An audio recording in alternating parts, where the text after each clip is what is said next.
All right, let's just dive right into this. Welcome to today's explainer, where we're tackling something literally every single student feels, but, rarely knows how to fix.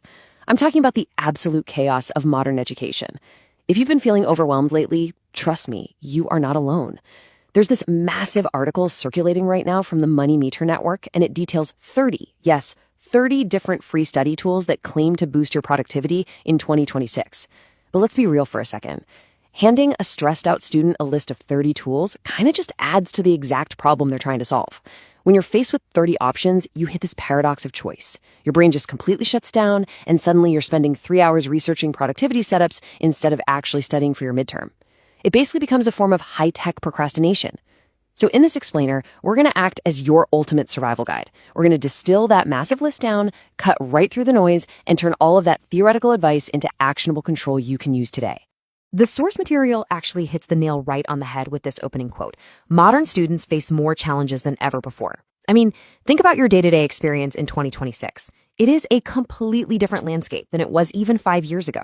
You might have a complex 10-page thesis due on Friday, a collaborative group project where half the members are just ghosting you, back-to-back hybrid lectures to somehow synthesize, and you're still trying to maintain a life with extracurriculars just to build a competitive resume.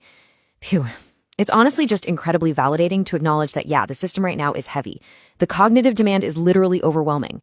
But hey, here is the good news. While the workload has evolved, so has the technology designed to help you carry it. We just need to know how to deploy it strategically. So here's our syllabus for today. First, the 2026 challenge. Second, notes versus time management. Third, the comparison. Fourth, our quick start guide. Fifth, the mechanics of focus. And finally, we'll wrap up with the final question. Kicking things off with Section 1, the 2026 challenge. Let's really build our understanding of the problem and the root of student burnout. Because burnout rarely happens just because you lack the smarts to do the work, right? It happens because the work is completely disorganized, which just leads to this constant state of low-level panic. To survive, tech has to become our primary lifeline, but we really have to understand what kind of lifeline we're throwing ourselves.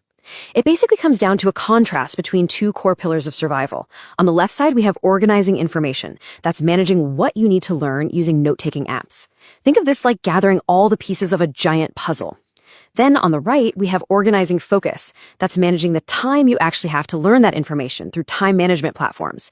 Think of this as the hourglass, timing how long you actually have to build that puzzle. Now, most students fail because they only focus on one. If you only organize your notes but can't manage your time, well, you'll end up with a beautifully color-coded study guide that you never even read because you ran out of hours the night before the exam. On the flip side, if you manage your time perfectly but have messy notes, you're going to spend half your scheduled study block just frantically searching your hard drive for the right PDF. You absolutely need both pillars working in harmony to survive. Moving right along to Section 2, Notes versus Time Management. Let's dive a bit deeper into these two lifelines, because choosing the right category of tool is honestly your crucial first step to dropping those stress levels. We've organized some of the heavy hitters straight from the source data by their core features: collaboration, task tracking, and price. For note-taking, we've got Notion and OneNote. Let's look at the practical implications here. Notion is an absolute powerhouse. Why? Because it offers both collaboration and task tracking in one single place. Just imagine linking your super detailed lecture notes directly to the calendar due date of your essay, all on the exact same screen. Contrast that with OneNote. OneNote is fantastic for pure collaboration, but it lacks native task tracking. That means you'd have to use a completely separate app just to remember when your assignment is even due. And that right there, that creates friction. Shifting gears to time management, we have Todoist, which handles both collaboration and task tracking beautifully, making it a total game changer for managing group projects. And then there's Forest. This one's purely a focus tool. No extra collaboration features, solely meant to keep you locked in. But, guys, the absolute most important takeaway from this entire breakdown is that final column. Every single one of these elite, highly effective productivity tools offers a free version. You really do not need an expensive premium subscription to build a world-class system. Which brings us perfectly to Section 3, our quick start guide. Remember that paradox of choice we talked about earlier? Yeah, you don't need to try all 30 tools mentioned in the source material. For those of you seeking immediate productivity gains without a steep learning curve, these next 3 apps are going to be your absolute best friends. First up is Google Keep. This is your perfect entry-level tool for rapid capture. Picture this scenario. You're walking quickly across campus, the wind is blowing, and suddenly, bam! Out of nowhere, you figure out the perfect counter-argument for your thesis paper. You definitely don't have time to stop, sit down, and boot up a laptop. So what do? You just pull out your phone, tap Google Keep, and immediately leave a voice reminder. Boom. The idea is captured, it's securely saved in this simple, color-coded digital space. And by immediately getting that thought out of your head, you prevent what psychologists call a cognitive leak. You literally stop worrying about forgetting the idea, which frees up your brain to just focus on your next class. Now, once those quick thoughts are actually captured, you're going to need a permanent home for the heavy lifting. And that is where our second recommendation comes in, Notion. As we saw in our comparison table, Notion acts as an all-in-one workspace. But what does a comprehensive digital planner actually look like in practice? Well, it means Notion isn't just a digital notebook. It's basically a relational database for their brain. You can build a system where your course syllabus, your reading list, your essay drafts, and your final deadlines are all totally interconnected.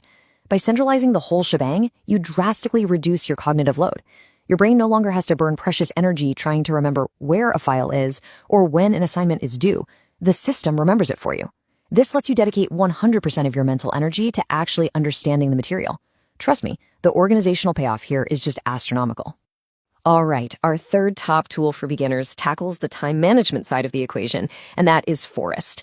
I mean, we all know the feeling, right? You sit down to study with the absolute best intentions, and then magically, your phone is in your hand and you've lost 20 minutes to social media. It happens to the best of us. Forest uses gamification to stop this dead in its tracks. When you start a study session, you plant a virtual tree inside the app. As long as you stay focused and stay off your phone, the tree grows. But if you give in to digital distractions and leave the app, your virtual tree literally dies. No way, right? But why does this actually work? Well, it leverages a super powerful psychological concept called loss aversion. As humans, we generally hate losing things, even silly pixelated virtual things, way more than we like gaining things. That tiny bit of friction, that little pang of guilt from killing a virtual tree, is just enough of an emotional interrupt to break your automatic muscle memory of opening Instagram or TikTok. It's just a brilliantly effective layer of accountability. Okay, let's move into section 4, the mechanics of focus. Let's be completely honest with each other for a second here. Downloading a cool app where a digital tree grows is completely useless if you don't have the actual habits and discipline required to sustain it. Software cannot read the textbook for you. The source text heavily emphasizes that tools alone cannot guarantee success. You absolutely need a system to run them.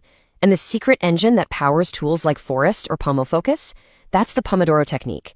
Basically, it's a time management method that divides your study sessions into structured, focused intervals. And it works so incredibly well because it aligns perfectly with our cognitive limits. Human brains are simply not neurobiologically built for 3-hour marathon study sessions. Our attention degrades rapidly over time. So the Pomodoro technique works with your biology, essentially turning your study session into a series of highly focused sprints, followed by necessary recovery periods. The real beauty of this technique is just its absolute simplicity. Step 1. You study deeply with 0 distractions for exactly 25 minutes. Step 2, you take a mandatory 5-minute break. But wait, here is the actionable insight that most students completely miss. What you actually do in those 5 minutes dictates the success of your next sprint. Do not open your phone. Do not scroll social media. Doom scrolling is still high dopamine cognitive work, and it does not allow your brain to genuinely rest. Instead, you need to physically stand up, stretch, look out a window, or go grab a glass of water. You have to let your prefrontal cortex genuinely detach and reset, so it's fully recharged and ready for that next 25-minute block. So why does all of this really matter? Let's bring this full circle and connect it back to those pain points we discussed at the very beginning. Remember that overwhelmed 2026 student juggling a thesis, group projects, and back-to-back lectures? Well, when that student uses a tool like Notion to organize their scattered information and then pairs it with the Pomodoro technique and Forest to aggressively manage their time, the entire narrative shifts. Better organization and improved time management directly lead to faster learning.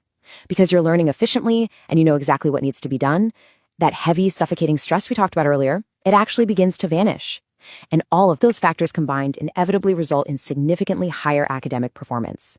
Honestly, mastering these tools transforms you from someone who's drowning in the modern education system into someone who is completely in control of it. And that brings us to section 5, the final question.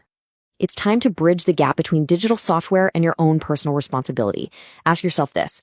Technology can organize your notes and track your time, but are you ready to build the discipline to use them? Think about it. You now know exactly what tools are out there. You understand the profound difference between managing information and managing focus. You have the ultimate quick start guide right at your fingertips. Plus, you understand the neurobiology behind the Pomodoro technique to actually maintain your attention. The entire roadmap to surviving and thriving in 2026 is completely laid out right in front of you. The only missing variable now? It's your own action. Thank you so much for joining me for this explainer today. I really hope this deep dive helps you cut through all that noise. Now, go set up those systems, protect your focus,